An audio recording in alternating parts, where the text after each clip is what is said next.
sila ay dugong pamilya.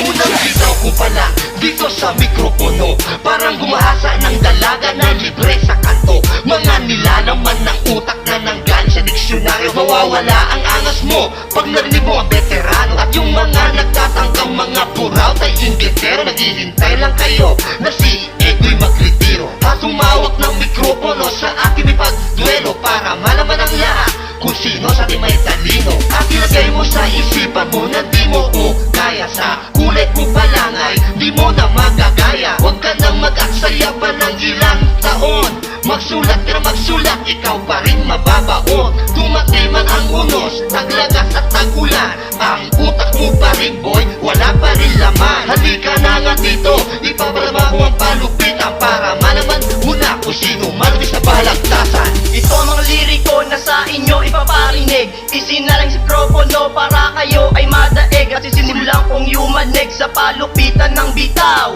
Patay kayong lahat sa akin pag kayo ay lumitaw. Timpladong letra ko mula sa larangan ng balagtasan. Hindi ako umuurong sa laro ng pagalingan, kaya tugon ng asahan na sa akin ay makipagtagisan. Di kayo mananalo kahit sa inyo pa ito pagbasihan. At pag ako ang bumitaw, hindi ako nauutad. Kung ako'y magsusulat, mabangis pa ako kay Rizal. At kung tugma ko naman, malupit ako sa mga rima. Hindi ako katulad nyo na malaman labang ang sistema. Ito na ang pangkat ko, di mo na makabulat, di mo na makaya talaga. Aha, lumaban ka na malaman mo kung sino sa atin talaga. Umaayuda isa-isa para lipunin naman na naman kalakit ko sa pangarap nyo at nakataka nyo naiiwanan. Wala namang bibilis-bilis pa para kayo naman na mauna. Dapat na makinig at na makinig, umalang ka sa nauna. Dugong pamilya, labing isa, kami ang mga diktador. Ito ang katagana, binitawan ng isa sa promotor. Pakinggan nyo mga banatan namin, kami ang tunay na mga dinugyo. Manood ka kung paano kuha sa akin at sa di ba ng isang demonyo. Sige, tapatan ng mga kataga ko